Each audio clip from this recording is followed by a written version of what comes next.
আজকে একদম সহজভাবে কিভাবে মাছ রান্না করতে হয় সেটাই দেখাবো। একদম ঝামেলা ছাড়া, পেঁয়াজ রসুন বিহীন, একদম ব্যাচেলর যারা তারাও এই রান্নাটি করে নিতে পারবেন।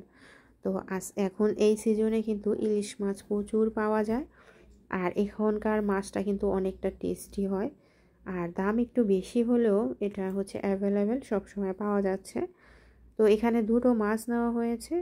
মাছগুলো প্রথমে আমি একটু সাজিয়ে নিয়েছি। এখন এর সাথে মশলা অ্যাড করব। প্রথমে লবণ দিয়ে দিয়েছি, হলুদের গুঁড়া, আর এখন একটু সামান্য পরিমাণে মরিচের গুঁড়া দিয়ে মাছটাকে ভালো করে মেখে নিব। মশলাগুলো মাছের এপিঠ ওপিঠ করে ভালো করে লাগিয়ে নিচ্ছি। তো এই যে দেখেন মাখা শেষ। আর এই মাখানোর পরে এটাকে আমি 1 ঘন্টা পর্যন্ত বসিয়ে রাখবো ম্যারিনেট করার জন্য। তারপরে আমি রান্নায় চলে যাব। 1 ঘন্টা পরে চলে আসলাম, কড়াইয়ের মধ্যে দিয়ে দিলাম সরিষার তেল। আর যেহেতু মেহমান আসবে তার জন্য একটু তেলের পরিমাণটা বেশি দিয়ে দিয়েছি। এখন দিয়ে দিচ্ছি কালো জিরা ফোড়ন। আর এই রান্নাটা কিন্তু সম্পূর্ণ পেঁয়াজ রসুন ছাড়া হবে। দিয়ে দিচ্ছি একটু বাটা মশলা, এখানে সরিষা আর কাঁচামরিচ বাটা। তো এটা একটু তেলের মধ্যে নেড়ে নিব। আপনাদের মাঝে একটা টিপস শেয়ার করি, সরিষার সাথে সামান্য পরিমাণে লবণ আর কাঁচামরিচ দিয়ে বাটলে নাকি সরিষার যে তেতো ভাব সেটা থাকে না। তো আমরা সবসময় ওইভাবেই এটাকে বেটে থাকি। আর এখন দিয়ে দিলাম নারকেল বাটা। তো এখন এর মধ্যে গুঁড়া মশলা অ্যাড করে দিব, সেটা হলুদের গুঁড়া। আর কোনো মশলা অ্যাড করব না, যেহেতু আগে মরিচটা দেওয়া হয়েছে, তাই এখানে আমি মরিচটা অ্যাভয়েড করলাম। তো মনে হচ্ছে একটু তেল কম হয়েছে, তাই আর একটু তেল দিয়ে দিয়েছি।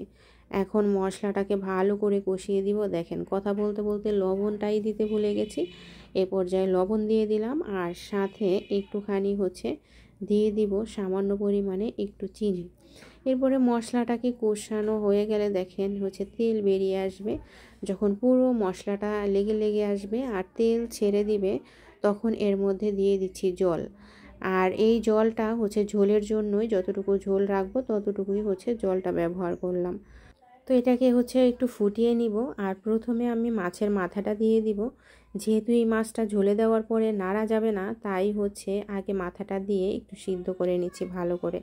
তো এটাকে যখন ফুটে উঠবে, মাথাটা মোটামুটি সিদ্ধ হয়ে যাবে, তখন আমি এর মধ্যে এই যে মাছগুলো মেখে রেখেছি সেইগুলো দিয়ে দিচ্ছি। এই যে একটা রেসিপিটা শেয়ার করলাম, এটা বাবুর্চি আমাদের বাসায় এইভাবেই সরিষা ইলিশ রান্না করেছিল, তাই আমি ওনার থেকে শিখে রেখেছি। আর আমি এখন আজকে ট্রাই করলাম যে দেখি ওনার মতো হয় কি না। তো এই যে এখন মাছটা ভালো করে ফুটিয়ে নিব, আর নাড়া যাবে না, না হলে কিন্তু মাছটা ভেঙে যাবে। আমি কড়াই ধরে বারবার নেড়ে দিচ্ছি যাতে মাছটা এপিট ওপিট হয়। আর কয়েকটা কাঁচামরিচ ফালি করে দিয়ে দিলাম, এই কাঁচামরিচটা সুন্দর একটা ফ্লেভার আসবে। তো এখন ঝোলটাকে একটু টানিয়ে নিব।